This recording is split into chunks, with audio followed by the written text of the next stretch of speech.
Sony PlayStation 3 Super Slim, Sony shrinks down new PS3, except for the price.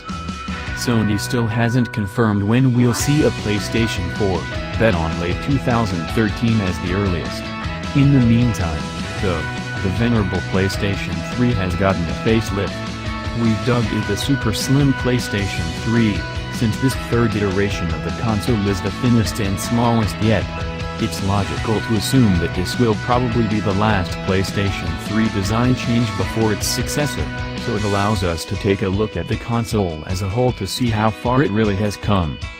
If you're someone who hasn't yet purchased a game console this generation or owns another system, or is simply trying to discover if the Super Slim is worth the upgrade, this review should serve as an answer to all of those scenarios. What you need to know about the Super Slim PS3 is that it will first be available on two bundle-only packages. The first, a 250GB model, will ship September 25th for $270 and include Uncharted 3 plus the full download-only game Dust 514, along with some subsequent DLC. The second bundle will go for $300 and include a 500GB PS3 with Assassin's Creed 3 packed in. That version will go on sale the same day as the game it's bundled with, October 30th. It's likely the Super Slim PS3 will be offered outside of a bundle, especially given I discovered the Uncharted 3 box was just a removable sleeve on top of a plain PS3 box, but as of this writing it's offered only in those two bundles. Of course, each of these bundles includes one DualShock 3 controller. In look, shape, and design aesthetic, the Super Slim PS3 resembles something of a hybrid between the PS3 Slim and the original PlayStation 3 that was released back in 2006.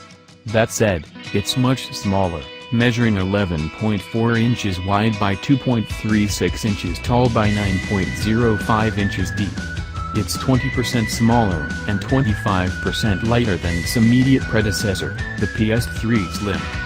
At first look, the Super Slim PS3 is surprisingly small.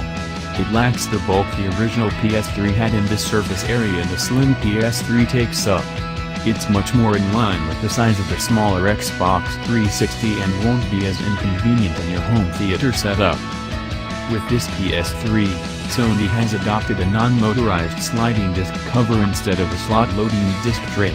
It's completely analog, meaning you can open it manually by sliding the plastic cover right to left, or by hitting the eject button that rests on the front. This also means the cover must be manually closed. Sometimes it doesn't catch and you feel like you are using one of those old credit card imprinter machines. In short, it feels cheap. You don't realize how convenient auto-loading disc trays are until they're gone. Whether it was to cut costs or save space, this move is ultimately a step back. This disc tray might be a bigger deal than you think, especially if you are like me and keep your consoles in a shelf or cabinet.